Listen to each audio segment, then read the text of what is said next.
ক্ষোভ ঝাড়তে গিয়ে যে উপমা ব্যবহার করেছি সেটা করা উচিত হয়নি। ফেসবুক পোস্টে সার্জিস।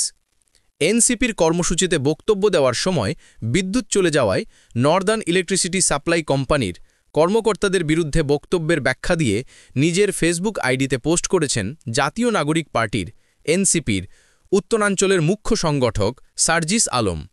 এতে ক্ষোভ ঝাড়তে গিয়ে যে উপমা ব্যবহার করেছেন সেটা করা উচিত হয়নি বলে জানিয়েছেন তিনি।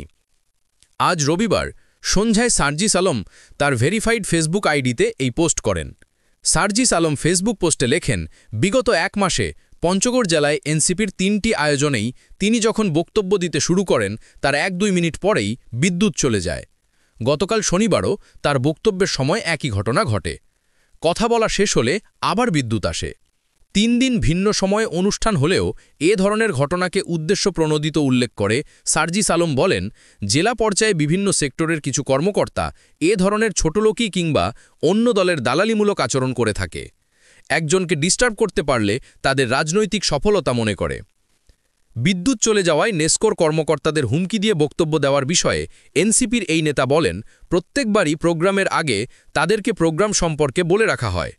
প্রোগ্রামের পরও ভদ্র ভাষায় বলা হয়েছে, কিন্তু তারপরেও যখন একই চিত্র দেখা যায় তখন তাদের সঙ্গে সুশীলতা প্রদর্শন করা প্রয়োজন মনে করি না। তবে ক্ষোভ ঝাড়তে গিয়ে যে উপমা ব্যবহার করেছি সেটা করা উচিত হয়নি বলে মনে করি।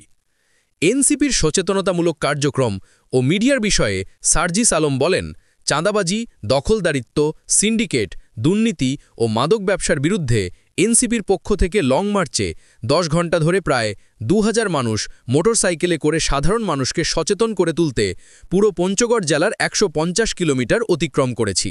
আশা করি মিডিয়ার ফোকাস সেদিকেও থাকবে।